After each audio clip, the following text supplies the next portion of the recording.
School की स्थापना किसी तरह से किया जाए ताकि मेरी ज़िंदगी और 2-4-5 स्टाफों का जो जीवनी चल रहा है वो चलता रहे।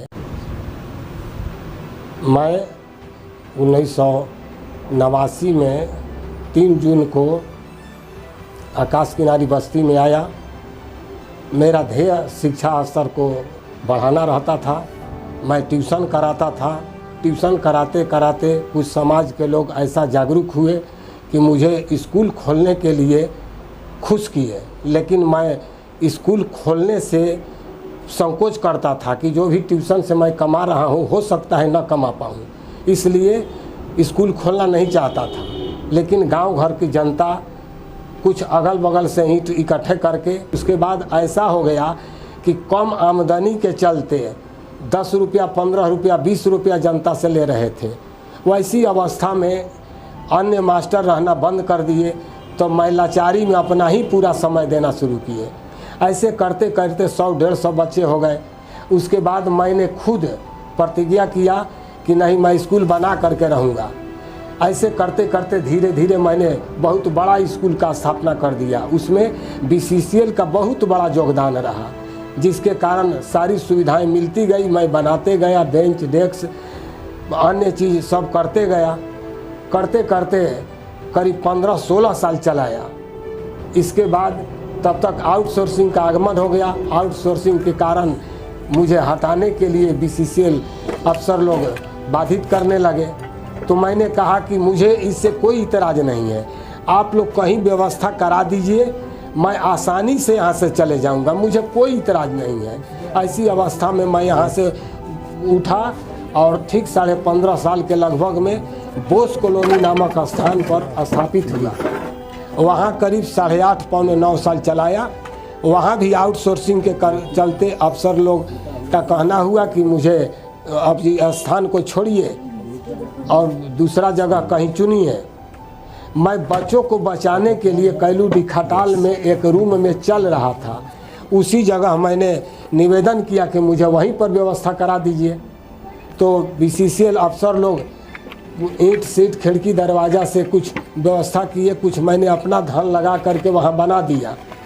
समय संजोग ने परिवर्तन खाया कि वहाँ भी आउटसोर्सिंग के चलते धरती फट गई, ज़मीन फट गया, दीवार फट गया, जिसके चलते हमको पढ़ाने में बाधित होने लगा।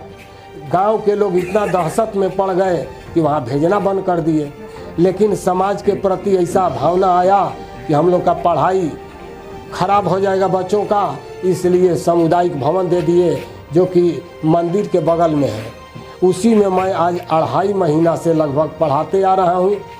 संयोग ने परिवर्तन किया कि यही 15 तारीख को जो आंधी आया, उस आंधी में एक तरफ का पूरा दीवार गिर गया और ईंटा के उछड़ने से सभी रूमों में छत पर पत्थर पड़ गया, सब सीट फूट गया। इस बात की जानकारी मैंने एजेंट साहब को दिया। एजेंट साहब भी आ करके फ़ोटो किए और ये चीज़ GM साहब को दिए। GM साहब से मिलने के लिए बोले, मैं GM साहब से जा कर के मिला, लेकिन GM साहब न जाने किस परिस्थिति में थे, मेरी बातों को सुनने से असहमत हो गए। मैं भी बड़े अफसर के पास विशेष कुछ बोलने से इनकार कर दिया और चुप वहाँ से लौट गया। ये स्कूल है तो मेरा जान है, यदि स्कूल चला जाए तो मेरा जान चला जाए। मैं स्कूल के लिए जान और जहान सब देने पर तैयार हूँ। मेरा सारा रोजगार ख़त्म हो सकता है। इस रोजगार को मिला जुला कर चलाने के लिए मेरी परिवार पोस्ट ऑफिस में काम करती थी। परिस्थिति को, आउटसोर्सिंग को देखते हुए गांव चली गई। मैं उसको सहारा लेते हुए लेकर के चल रहा हूं। अब मैं कैसे जिंदा रहूंगा, मैं अपना समाज को कैसे लेकर के चलूंगा कि मेरा पेट भरे, अब इसकी चिंता में हूं। मैं दिन प्रतिदिन न सो पा रहा हूं, न जाग पा रहा हूं। उन्हें स्कूल को देखने के लिए रात में सो करके समय कटा रहा हूं। 4 बजे भोर में जग करके पुनः आ करके नहा धोवा करके तैयार होकर के 6:30 बजे तक स्कूल चला जाता हूं। स्कूल चलाने के बाद मिस लोग पर, सर लोग पर छोड़ करके कभी जीएम साहब के पास, कभी एजेंट साहब के पास, कभी पार्षद साहब के पास, तो कभी विधायक साहब के पास दौड़ रहा हूँ, लेकिन अभी तक व्यवस्था नहीं हुआ। 2.5-3 महीना हो गया।